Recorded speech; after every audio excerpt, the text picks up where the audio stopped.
NCERT book class 6 का है। History इतिहास अध्याय 1। आइए हम लोग पढ़ते हैं, समझते हैं क्या है इस बुक में। यहाँ पे देखिए, देख पा रहे हैं क्या, कब, कहाँ और कैसे। यहाँ पे आप लोग देख पा रहे हैं सरीदा का सवाल। सरीदा का सवाल क्या है? तो सरीदा बैठी अखबार पढ़ रही थी। अचानक उसकी निगाह सुर्खी पर पड़ी 100 साल पहले। अचानक उसकी जो है निगाह सुर्खी पर पड़ी 100 साल पहले। वह सोचने लगी कि यह कोई कैसे जान सकता है कि इतने वर्षों पहले क्या हुआ था। सरीदा का सवाल एकदम अच्छा है। आइए देखते हैं कैसे पता लगाएं। यह जानने के लिए कि कल क्या हुआ था। यह जानने के लिए कि कल क्या हुआ था तो तुम रेडियो सुन सकते हो या टेलीविज़न देख सकते हो या फिर अखबार भी पढ़ सकते हो कि कल क्या हुआ था, क्या न्यूज़ है कल का। साथ ही यह जानने के लिए पिछले साल क्या हुआ था। तुम किसी ऐसे व्यक्ति से बात कर सकते हो जिसे उस समय की समृद्ध मतलब कि याद हो। ऐसे व्यक्ति से तुम यहाँ पे बात कर सकते हो। लेकिन बहुत पहले क्या हुआ था कैसे जाना जा सकता है। लेकिन बहुत पहले क्या हुआ था कि कैसे जाना जा सकता है। 25 साल पहले, 100 वर्ष पहले ऐसे क्या हुआ था जो हम जान सकते हैं। आइए, अतीत के बारे में हम क्या जान सकते हैं। अतीत के बारे में, अतीत कहने का मतलब कि बीता हुआ समय के बारे में हम क्या जान सकते हैं। हिस्ट्री में तो यही हम पढ़ते हैं, बीता हुआ समय, पास्ट की बातें पढ़ते हैं। अतीत के बारे में बहुत कुछ जाना जा सकता है। अतीत के बारे में जो है वो बहुत कुछ जाना जा सकता है। जैसे लोग क्या खाते थे, लोग क्या खाते थे ये भी जान सकते हैं। कैसे कपड़े पहनते थे, किस तरह के घरों में रहते थे। यहाँ पे देख रहे हैं किस तरह के घरों में रहते थे। हम अखेटको कहने का मतलब शिकारियों के बारे में जान सकते हैं। पशुपालकों के बारे में जान सकते हैं, यानी पशुपालन। कृषकों के बारे में जान सकते हैं, यानी कृषि जो करते हैं। और यहाँ पे शासकों के बारे में भी जान सकते हैं।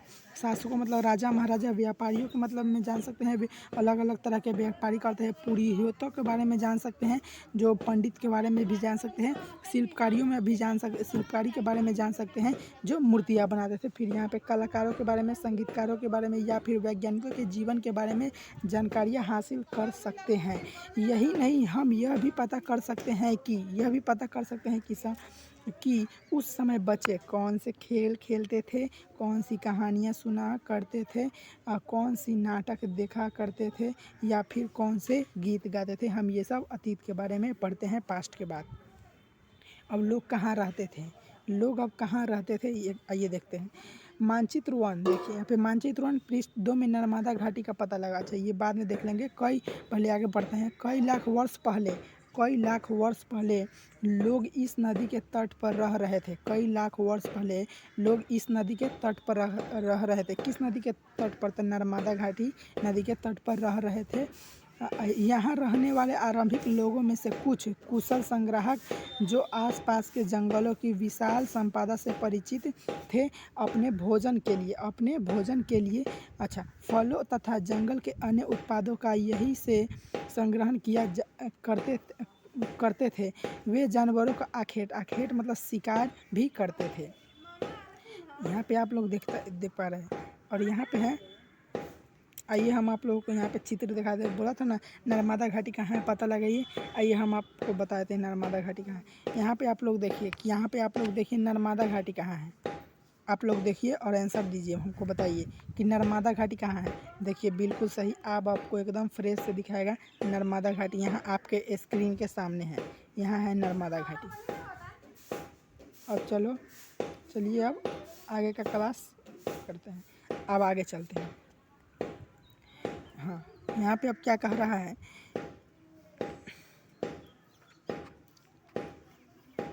यहाँ पे अब क्या कह रहा हूँ,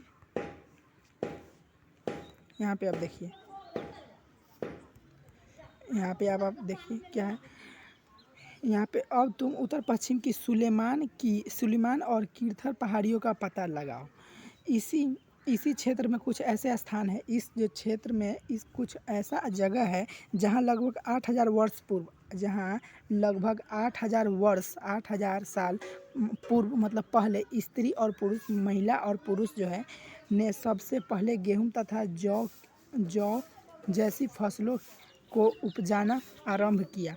मतलब जौ जैसे फसलों को जो है उपजाना सबसे पहले आरंभ किया, शुरू किया। उन्होंने भेड़, बकरी और गाय बैल जैसे पशुओं को पालतू बनाना शुरू किया। अच्छा, लोग गांव में रहते थे, लोग जो है वो गांव में रहते थे। उत्तर पूर्व में गारो तथा मध्य भारत के विंध्य पहाड़ियों का पता लगाओ। ये कुछ अन्य ऐसे क्षेत्र थे, जहाँ कृषि का विकास हुआ, जहाँ सबसे पहले चावल उपजाया गया। वे स्थान विंध्य के उत्तर में स्थित है। जहाँ सबसे पहले चावल उपजाया गया, वे स्थान जहाँ चावल उगाया गया वो स्थान है विंध्य के उत्तर में स्थित है। अब आइए इधर देखते हैं, ये मानचित्र है। यहाँ पे आप लोग मानचित्र में देख लीजिएगा और यहाँ पे गेस कीजिएगा कि कहाँ कहाँ कौन सा नदी है, कैसा है। हाँ, अब यहाँ पे देखते हैं थोड़ा। मानचित्र पर सिंधु तथा इसकी सहायक नदियों का पता लगाने का प्रयास करें। सहायक नदियाँ उन्हें कहते हैं जो एक बड़ी नदी में मिल जाती है। एकदम सिंपल सी बात है। सहायक नदियाँ उसे कहते हैं जो एक बड़ी नदी में जाकर के मिल जाती है। यहाँ पे आप देख पा रहे हैं, जो एक बड़ी नदी में जाकर के मिल जाती है। लगभग 4700 वर्ष पूर्व लगभग 4700 वर्ष पूर्व पहले नदियों के किनारे कुछ आरंभिक नगर फूलों गंगा व इसकी सहायक नदियों के किनारे तथा समुद्र तटवर्ती इलाकों में नगरों का विकास नगर का जो विकास हुआ वो लगभग 2500 वर्ष पूर्व हुआ, 2500 वर्ष पहले। अच्छा, गंगा तथा इसकी सहायक सोन का पता लगाओ। यहाँ पे आप लोग देख पा रहे हैं, गंगा तथा इसकी सहायक सोन का पता लगाओ। गंगा नदी के दक्षिण में इन नदियों के आसपास का क्षेत्र प्राचीन काल में मगध, वर्तमान बिहार में नाम से जाना जाता है। देखो, गंगा नदी के दक्षिण में गंगा नदी के आसपास प्राचीन काल में मगध, वर्तमान बिहार में नाम से जाना जाता था। इसके शासक बहुत शक्तिशाली थे। इसके जो शासक थे वो बहुत शक्तिशाली थे। उन्होंने एक विशाल राज्य स्थापित किया। उन्होंने एक विशाल राज्य स्टेट भी स्थापित किया। देश के अन्य हिस्सों में भी ऐसे राज्य की स्थापना की गई थी। लोगों ने सदैव उपमहाद्वीप के एक हिस्से से दूसरे हिस्से तक यात्रा की। कभी कभी हिमालय जैसे ऊंची पर्वतों, पहाड़ियाँ, रेगिस्तान, नदियाँ तथा समुद्र के कारण यात्रा जोखिम भरी होती थी। आप लोग समझ गए होंगे। फिर भी ये यात्रा उनके लिए असंभव नहीं थी। अतः कभी लोग काम की तलाश में तो कभी प्राकृतिक आपदा मतलब सुखाड़, बाढ़ आ जाना, ऐसे प्राकृतिक आपदा के कारण स्थान से दूसरे स्थान जाया करते थे। एक स्थान से दूसरे स्थान जाया करते थे। मान लीजिए कि कहीं बाढ़ आ गया तो सबका घर डूब गया, तो उस स्थान से हम दूसरे स्थान पे जाएंगे। कभी कभी सेनाएं दूसरे क्षेत्र पर विजय हासिल करने के लिए जाती थी। आप लोग समझ गए होंगे। इसके अतिरिक्त व्यापारी का कभी काफिले में तो जहाज़ों में अपने साथ मूल्यवान वस्तुएं लेकर एक स्थान से दूसरे स्थान जाते रहते थे। धार्मिक गुरु लोगों को शिक्षा और सलाह देते हुए एक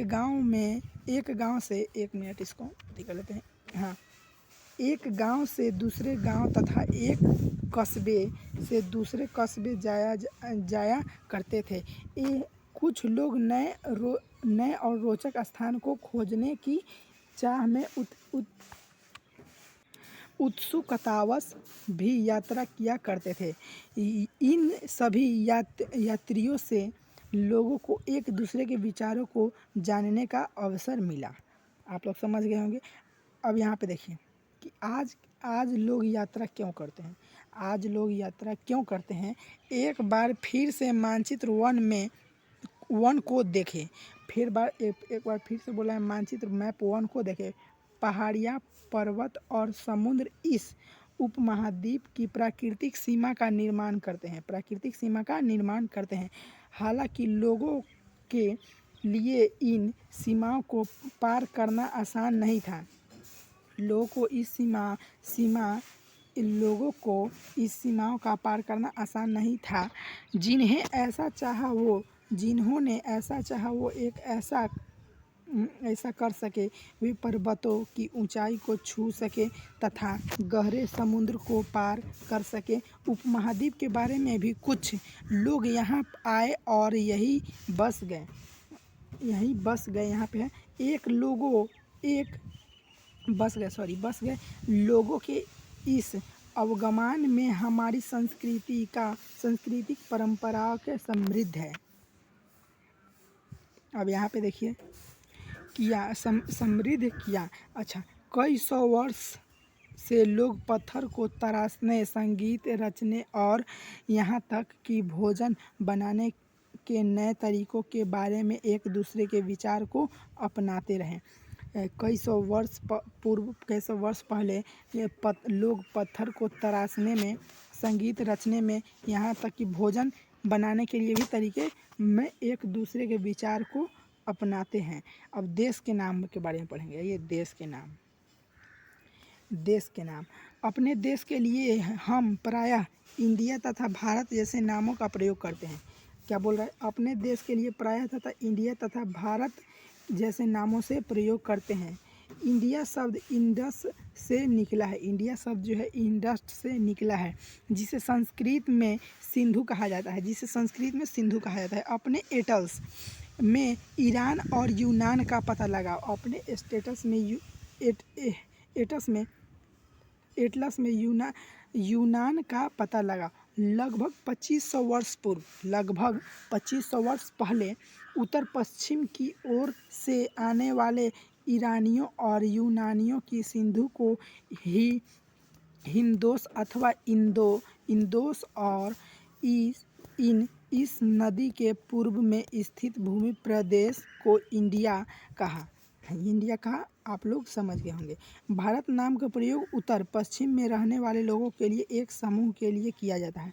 भारत नाम का प्रयोग, भारत जो नाम है उसका प्रयोग उत्तर पश्चिम में रहने वाले लोगों को एक समूह के लिए किया जाता है, एक ग्रुप के लिए किया जाता है। इस समूह का उल्लेख संस्कृत की आरंभिक लगभग 3500 वर्ष पुरानी कृति ऋग्वेद में भी मिलता है। इस समूह का उल्लेख संस्कृत के आरंभिक लगभग 3500 वर्ष पुरानी है कृति ऋग्वेद में भी मिलता है। बाद में इसका प्रयोग देश के लिए होने लगा। अब जो है अतीत के बारे में कैसे जाने। अब अतीत के बारे में आपको जानना है। अतीत की जानकारी हम कई तरह से प्राप्त कर सकते हैं। अतीत का जो जानकारी है, अतीत मतलब हम आपको बता दिए है बीता हुआ बात, जो पास्ट में जो है बीत चुका है उसको बोलते हैं हम अतीत। तो अतीत की जानकारी हम कई तरह से पता लगा सकते हैं। इनमें से एक तरीका अतीत में लिखी गई पुस्तकों को ढूंढना और पढ़ना। इनमें से एक तरीका है पता लगाने का, अतीत में लिखी गई पुस्तकों को ढूंढना और पढ़ना। ये पुस्तकों हाथ से लिखी होने के कारण पांडुलिपि कही जाती है। अंग्रेजी में पांडुलिपि के लिए प्रयुक्त होने वाला मैन्युस्क्रिप्ट शब्द लैटिन शब्द मेनु जिसका अर्थ हाथ है से निकला है। ये पांडुलिपियाँ प्रायः तारपत्र अथवा हिमालय क्षेत्र में उगने वाले भुर्ज नामक पेड़ की छाल से विशेष तरीके से तैयार भोजपत्र पर लिखी मिलती है। आइए थोड़ा हम इसको रीड कर लेते हैं, ये क्या कह रहा है कि तारपत्र से बनी पांडुलिपियाँ का एक पृष्ठ। यह पांडुलिपि लगभग 1000 वर्ष पहले लिखी गई थी। किताब बनने के लिए तार के पत्तों को काटकर उनके अलग अलग हिस्सों एक साथ बांध दिया था। भुर्ज पेड़ की छाल से बनी ऐसी एक पांडुलिपि को तुम यहाँ देख सकते हो। यहाँ पे हो गया। अब चलिए आगे बढ़ते हैं। यहाँ पे देख सकते हैं, यहाँ पे आप लोग देख पा रहे हैं स्क्रीन पर है जो यही है पांडुलिपियाँ। और चलिए आगे की ओर बढ़ते हैं। हाँ, आगे की ओर आपसे देखिए क्या कह रहा है कि इतने वर्षों में इनमें से कई पांडुलिपियों को कीड़ों ने खा लिया। कई पांडुलिपियों को है जो कीड़ों ने खा लिया, नष्ट कर दी। नष्ट कर दी मतलब खाली मतलब वो ख़त्म हो गया, नष्ट हो गया, अब वो कभी नहीं लौट कर आएगा। फिर भी ऐसा कई पांडुलिपियाँ आज भी उपलब्ध हैं। फिर भी वैसा पांडुलिपियाँ अभी कितना भी अभी उपलब्ध है। प्रायः ये पांडुलिपियाँ मंदिर और विहारों में प्राप्त होती है। मंदिर में और विहारों में प्राप्त होती है। इन पुस्तकों में धार्मिक मान्यताओं व व्यवहार, राजाओं के जीवन, औषधियों तथा विज्ञान आदि सभी, यहाँ पे आदि सभी प्रकार के विषयों की चर्चा मिलती है। इनके अतिरिक्त हमारे यहाँ महाकाव्य कविताएं तथा नाटक भी है। इनमें कई संस्कृत में लिखे हुए मिलते हैं, जबकि अन्य प्राकृतिक और तमिल में है। प्राकृतिक भाषा का प्रयोग आम लोग करते हैं। प्राकृतिक भाषा का प्रयोग जो है आम लोग करते हैं। और यहाँ पे आप लोग देखिए और हम पढ़ के बताते हैं। हम अभिलेखों का भी अध्ययन कर सकते हैं। हम अभिलेखों का भी अध्ययन कर सकते हैं, पढ़ सकते हैं। ऐसे लेख पत्थर अथवा धातु जैसी अपेक्षाकृत कठोर सतह पर उत्कीर्ण किए गए मिलते हैं। कठोर सतह मतलब कहने का मतलब कि ये यहाँ पे आप देख पा रहे हैं, थोड़ा सा जूम आउट करके हम आपको दिखा रहे हैं। यहाँ पे जो आप अंग्रेजी में जो वर्ड दिख रहे हैं, यहाँ पे TA लिखा हुआ है, यहाँ पे HT लिखा हुआ है, मतलब ये ऐसे लिखवाते थे कि थोड़ा सा बहुत लॉन्ग टाइम समय तक रह सके, ये जल्दी ख़त्म ना हो, ऐसे ही लिखवाते थे। हाँ, तो यहाँ पे क्या है, अन्य प्राकृतिक भाषा में। हाँ, अब यहाँ पे देखिए बता रहे हैं आपको कि हम अभिलेखों का अध्ययन कर सकते हैं। ऐसे लेख पत्थर अथवा धातु जैसे अपेक्षाकृत कठोर सतहों पर उत्कीर्ण किए गए मिलते हैं। कभी कभी शासक अथवा अन्य लोग अपने आदेशों को इस तरह उत्कीर्ण करवाते थे। इस तरह मतलब लिखवाते थे पत्थर दीवार पे पत्थर से कि जल्दी मिटे नहीं, ताकि लोग उन्हें देख सके, पढ़ सके, देख सके और पढ़ सके तथा उनका पालन कर सके। कुछ अन्य प्रकार के अभिलेख भी मिलते हैं, जिनमें राजाओं तथा रानियों सहित अन्य स्त्रियों पुरुषों ने भी अपने कार्यों का विवरण उत्कीर्ण, यहाँ पे देखिए, उत्कीर्ण करवाए हैं। अच्छा, उदाहरण के लिए प्रायः शासक लड़ाइयों में अर्जित विजयों का लेखा जोखा रखा करते थे। अब यहाँ पे देखिए, लेखा जोखा करते थे। क्या तुम यहाँ पे अब देखिए, और हम यहाँ पे देखिए, क्या तुम बता सकती हो, हाँ यहाँ पे देखिए, क्या तुम बता सकती हो कि कठोर सतह पर लेख लिखवाने के क्या लाभ थे? ऐसे करवाने में क्या क्या कठिनाई आए? क्या क्या मतलब कि लिखवाने में लाभ क्या हुआ, प्रॉफिट क्या हुआ? आइए अब हम इसको पढ़ लेते हैं। यहाँ देखिए क्या कर रहा है, लगभग इसको भी नहीं भी पढ़ेंगे ना तो कोई बात नहीं है, इसको छोड़ ही देते हैं। देखिए, और यहाँ पे इसके अतिरिक्त अन्य कई वस्तुएं अतीत में बनी और प्रयोग में लाई जाती है। उसका उपयोग किया जाता है, यूज़ किया जाता है। ऐसी वस्तुएं का अध्ययन करने वाला व्यक्ति ऐसे वस्तुएं अध्ययन करने वाले पुरातत्वविद कहलाता है। पुरातत्वविद पत्थर और ईंट से बनी इमारतें के अवशेषों, चित्रों तथा मूर्तियों का अध्ययन करते हैं। वे औजार, हथियारों, बर्तनों में आभूषणों बाय एक प्राचीन नगर से प्राप्त पात्र, यहाँ पे आप जो देख रहे हैं, यहाँ पे मटका है, बाय प्राचीन, हाँ यहाँ से हो गया था। इस तरह के पात्रों का प्रयोग 4700 वर्ष पूर्व होता है, 4700 वर्ष पहले होता है। दाएं एक पुरान चांदी का सिक्का, और ये जो दाएं तरफ जो है ये एक पुरान चांदी का सिक्का है। दाएं एक पुरान चांदी का सिक्का, यहाँ पे आप लोग देख रहे हैं, यहाँ पे दाएं एक पुरान चांदी का सिक्का, ये चांदी का जो सिक्का है ये बहुत पुराना है चांदी का सिक्का। इस तरह के सिक्कों का प्रयोग लगभग 2500 वर्ष पूर्व होता था। इस सिक्का का जो उपयोग है, ये जो सिक्का का उपयोग है ये 2500 वर्ष पूर्व होता था। 2500 वर्ष पहले इसका उपयोग होता था, यूज़ होता था, दुकान में चलता था, दुकान में लोग लेते थे। हमारे द्वारा आज प्रयोग में आने वाले सिक्कों से यह सिक्का कैसे भिन्न है? हाँ, अब इसको देखिए, अब देखिए आप। तथा सिक्कों की प्राप्ति के लिए छानबीन तथा खुदाई भी करते हैं।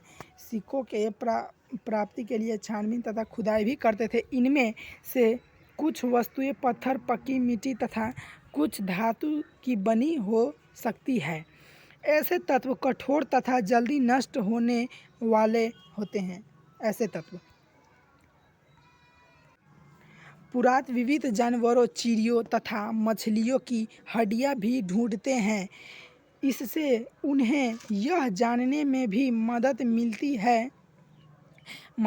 है कि अतीत में लोग क्या खाते थे। अतीत मतलब कि हम आपको बता दिए हैं, पास्ट वाला जो चीज़ बीत चुका है उसको बोलते हैं अतीत। वनस्पतियों के अवशेष बहुत मुश्किल से बच पाते हैं। यदि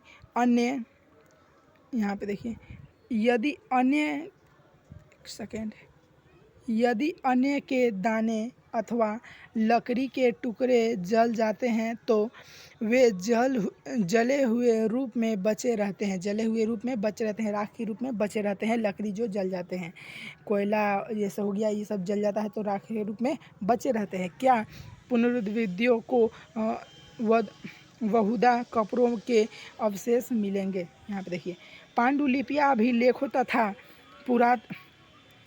पुरातत्व से ज्ञात जानकारियों के लिए ऐतिहासिक प्रायः स्रोत शब्द का प्रयोग करते हैं। ऐतिहासिक उन्हें कहते हैं जो अतीत का अध्ययन करते हैं।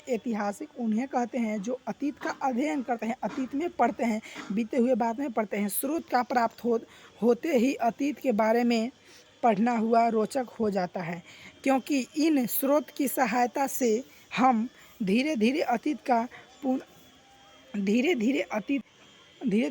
का जो है हम पूर्ण निर्माण करते जाते हैं। अतः ऐतिहासिक अथवा पुरात विविध उन जासूसों की तरह है जो इन सभी स्रोतों का प्रयोग सुराग के रूप में कर अतीत को जानने का प्रयास करते हैं। यहाँ पे देखते हैं, अतीत एक अनेक है। अब यहाँ पे देखिए, अतीत अब एक है या एक से अनेक है, एक से और ज़्यादा है कि एक से कम है कि एक ही है? तो क्या तुमने इस पुस्तक के शीर्षक हमारे अतीत पर ध्यान दिया है? यहाँ अतीत शब्द का प्रयोग बहुवचन के रूप में किया जाता है। बहुवचन मतलब आप तो समझ ही गए होंगे कि अतीत का रूप अब बहुवचन के रूप में किया जाता है।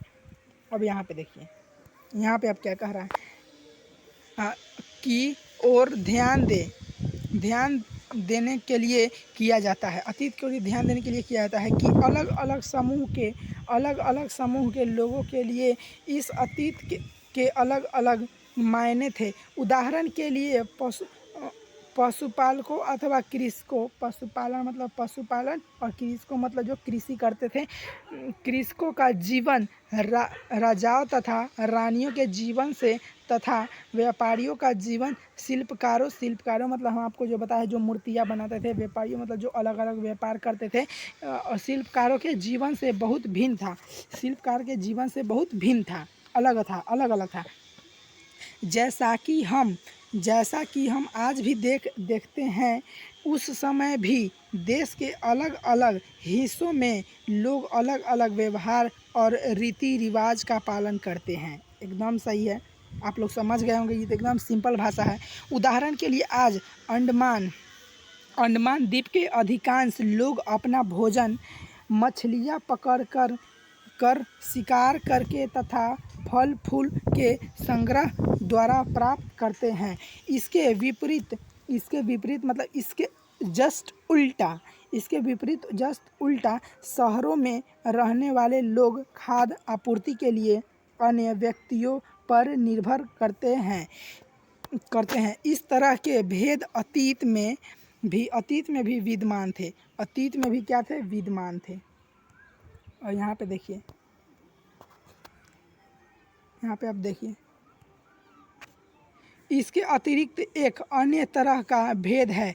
उस समय शासक अपनी विजयों का लेखा जोखा रखते थे। यही कारण है कि हम उन शासकों तथा उन द्वारा लड़ी जाने वाली लड़ाइयों के बारे में काफ़ी कुछ जानते हैं, जबकि शिकारी मछुआरे संग्रह, मछुआरे मतलब जो मछली मारता है, कृषक मतलब कि कृषि, अथवा पशुपालक मतलब कि पशु जो पालते हैं जानवर को, भैंस गाय, इसको बोलते हैं पशुपालन, जैसे आम आदमी प्रायः अपने कार्यों का लेखा जोखा नहीं रखते हैं। पुरातत्व की सहायता से हम उनके जीवन को जानने में मदद मिलती है। हालांकि अभी भी इनके बारे में बहुत कुछ जानना शेष है।